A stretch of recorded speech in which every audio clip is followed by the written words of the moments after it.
In this example, we're told that a state's reincarceration rate is the percent of people who, after serving time in prison, will return to prison following a second offense.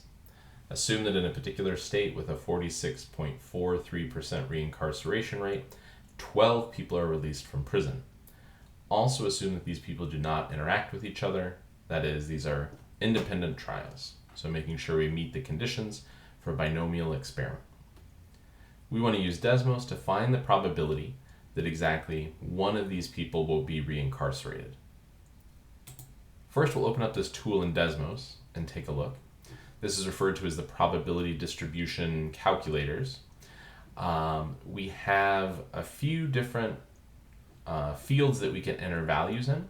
So depending on what probabilities we're calculating, what distribution we're working with, we will need to enter in some of these values and not others. In the case of this question, we're dealing with a binomial situation, and what we have is a number of trials, which is the 12 people who are released from prison, and a probability of success of 46.43. So for n, we'll plug in 12, and for p, we'll plug in 0.4643. This is a good time to stop and mention that with the binomial distribution, when we talk about successes, success doesn't necessarily mean a good thing. We don't want to see people get reincarcerated. Success just means the value that we're looking at, just whatever we're questioning or investigating.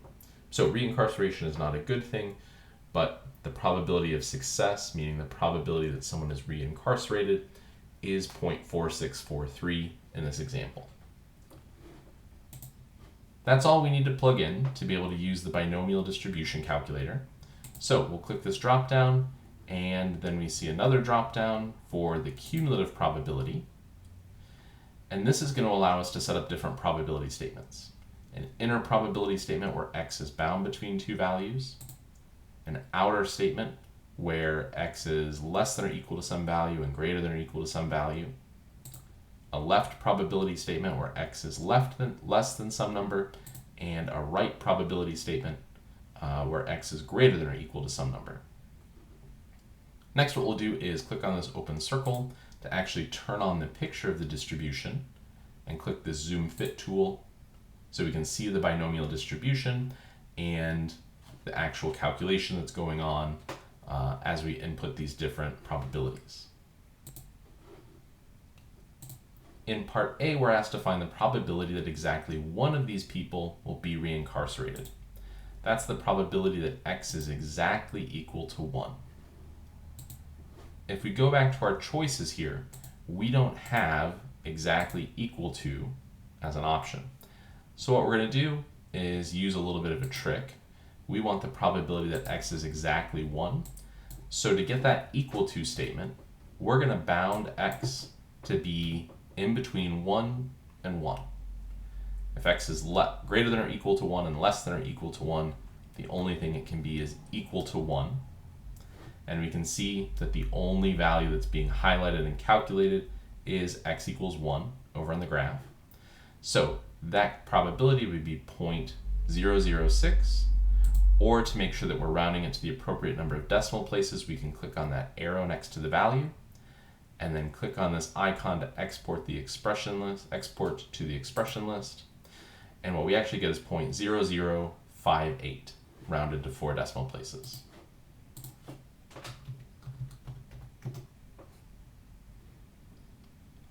In part B, we want to find the probability that between 8 and 12 of these people will be reincarcerated.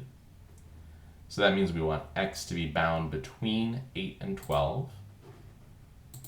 We can set up that corresponding inner probability statement.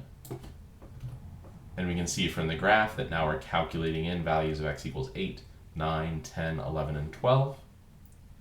And if we export that probability again, so to make sure we can round to the appropriate number of decimal places, we get 0.1323.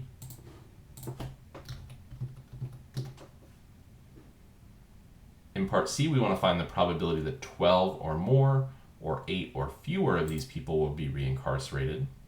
So that would be this first statement, x is less than or equal to 8, or x is greater than or equal to 12. That would be an outer probability statement. And since we're using those same values, those carried over for us, so this work is already done. We can export that full probability, and our result will be 0.9559.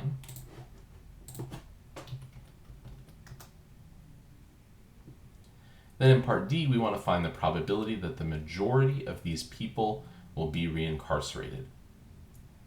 Out of 12 people, 6 would be half, so we need more than 6. So we need x to be greater than 6. But with this calculator, we only have greater than or equal to statements.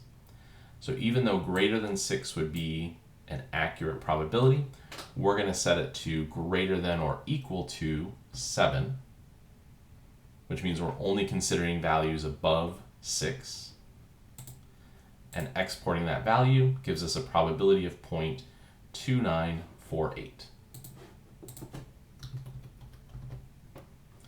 So again, we could set the probability statement as greater than 6, but since the tool in Desmos only has greater than or equal to, less than or equal to statements, we need x to be greater than or equal to 7 so that we have more than half of the people getting reincarcerated.